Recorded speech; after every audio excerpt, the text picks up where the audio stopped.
ба хотири дӯстӣ ин кулчаро ҳамчун ёдгорӣ нигоҳ доштем ва то имрӯз чун гавҳараки чашмро эҳтиёт карда омода истодаем.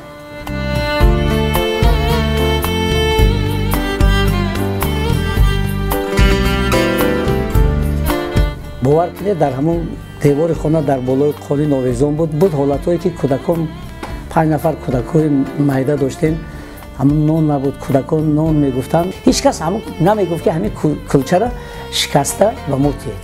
ҳар вақте ки ба ҳамин кулча менигарам, ҳамон хотироте ки дар ин шаҳрҳои бостонӣ тоҷикнишин буд ба ёдам меояд.